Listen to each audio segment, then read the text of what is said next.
Hi.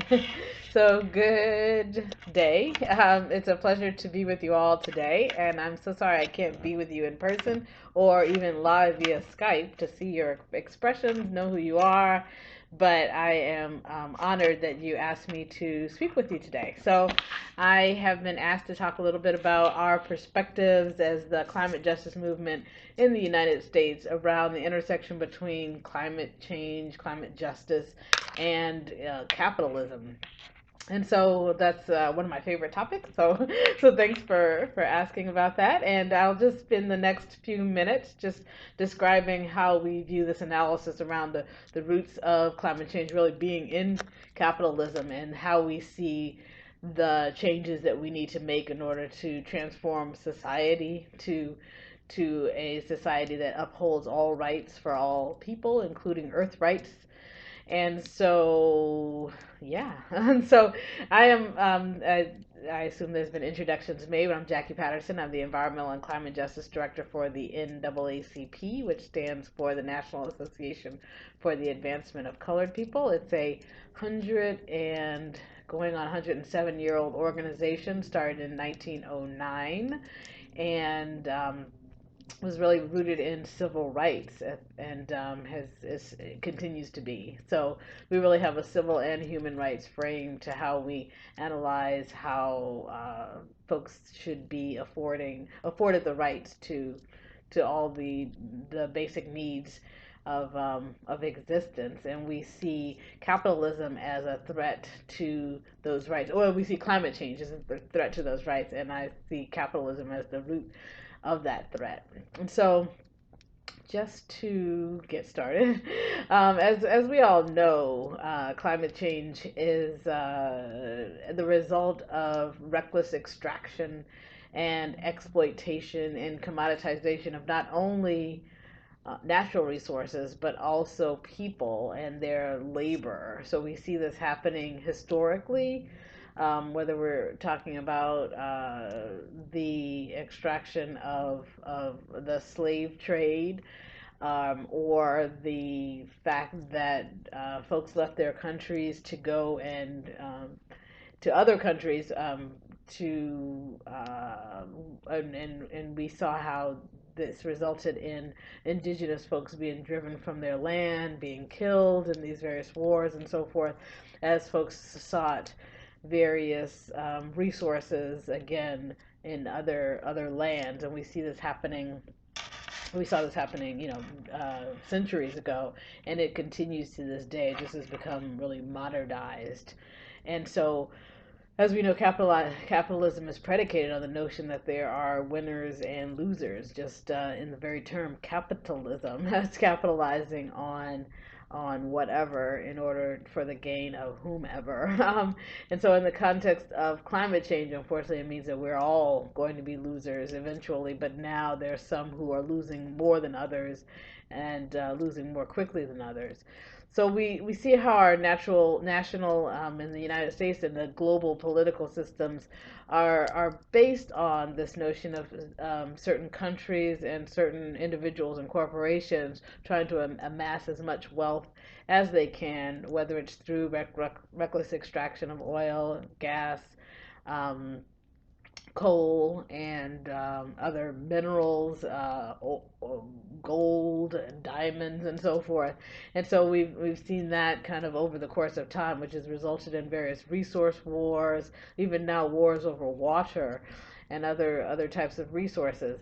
And we've seen where the systems become more sophisticated, how rulemaking around trade and so forth has systematized the notion that some folks have the right to extract natural resources and to be involved in manufacturing processes and to be involved in patents and copyrights and so forth, while others aren't afforded those same opportunities. And so in the United States, we've seen that playing out in from the fact that there are some communities that are able to are that are the ones that are host to whether it's coal mining or uranium mining activities in their communities, and to really, in some cases, fatal ends for those communities, whether it's the extra chromosomes or birth defects that indigenous communities out west had to face due to the indigenous lands being used around uranium mining, whether it's the actual workers themselves, like coal miners who have died of black lung disease. 76,000 coal miners have died of black lung disease since 1968 in the United States, while year after year after year, the coal mining industry has fought time and time again against the policies that would have protected them from coal mine dust. And again, this is just another example where the money and the influence of the money holders over our political system has had fatal results for coal miners. And so, and we've seen where, whether it's just the reckless disregard for human well-being, just more recently, in that Halliburton has applied for an exemption for this from the Safe Drinking Water Act, while they wanted to frack, basically use hydraulic fracturing to mine natural gas from the earth. And so, and then we have issues of zoneless manufacturing that happens in places like Houston, where they're more concerned about profits from the corporations or from the companies that want to move into the community than they are about the community members who might be affected by the pollution from the manufacturing. Again, along the lines of extraction, we have gold mines in the Democratic Republic of Congo that are not owned by the people in the Democratic Republic of Congo. They're owned by industrialized nations in the north. We have the fact that there's more nurses from the Malawi in the UK than there are in Malawi. We have Nigeria, which is a oil-rich country, but yet millions of people with no electricity.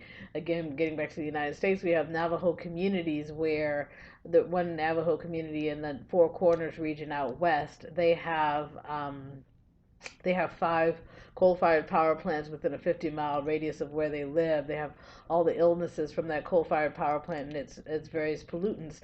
But again, 70% of the people on the reservation don't have running water, and 70% of the reservation don't have electricity, which is the very thing that those 5 coal-fired power plants create. But the electricity from those plants go to power Phoenix, Arizona, and Las Vegas, Nevada, and Los Angeles, California, instead of the very communities in which they're situated. So we really have these situations where people are making millions of dollars in profits while other people are living in squalor as a result.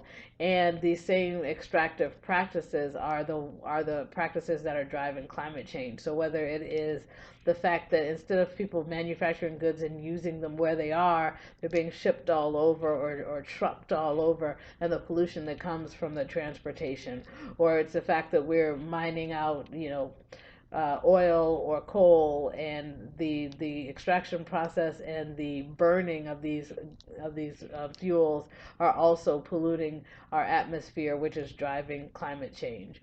Or it's the fact that we, instead of recycling or reusing our waste, we just use things and consider them all to be disposable. And when we dispose of them, we either bury them or burn them, which again is an unsustainable practice that contributes to methane emissions, which drives climate change.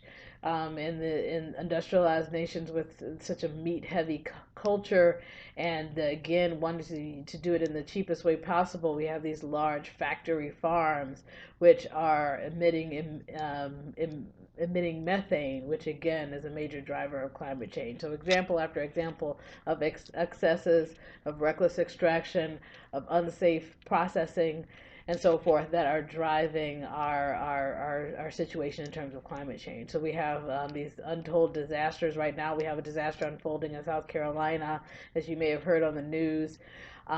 We have sea level rise, where whether it's the Maldives or the Bahamas, or in the United States, Alaska or Louisiana, imminent sea level rise, where within the next 15 years, whole communities are going to have to move. In the case of the Maldives, it's the old nation that has to move due to sea level rise. We have the shifts in agricultural yields, where once fertile land is now completely fallow, not able to produce anything at all. Again, thanks to climate change. While at the same time, we have UN climate talks that are coming up soon, where we're expecting that, as usual, there's going to be low ambition, low commitments, and not nearly the types of commitments we need to get us where we need to go. And we know in the United States, we're only 4% of the population, but 25% of the emissions that drive climate change. And we are the ones who are usually making the least commitment in the UN climate talks, even though we're one of the worst perpetrators. And we also see that even as we try to move towards solutions, often it's false solutions like natural gas, which is causing more problems than good. Market-based mechanisms that just kind of trade the problems along, the bad practices around, instead of actually having significant reductions. Um, and so, as we move towards solutions, and as a climate justice community, are really looking at a framework of resilience, of resistance, reclamation, and revolution. We need to change these systems that are currently so flawed and so dominated by big money and by politicians, a political system that has been dominated by big money. So first and foremost, we need to get money out of politics through campaign finance reform, and also by decentralizing our economic system so that it's not, one person making millions of dollars a year, or corporations just amassing profits while other people are literally living in squalor. We need to look at a decentralized system where we're strengthening local economies so that we don't have these domineering forces. But we also have to make sure that it's systemic so that we have practices where someone can't buy elections or buy judges or buy court decisions. We have to make sure that we're getting money out of politics and out of our courtrooms. We need to shift away from fossil fuel based energy production to clean energy efficiency first and foremost, and then clean energy for the energy that we need.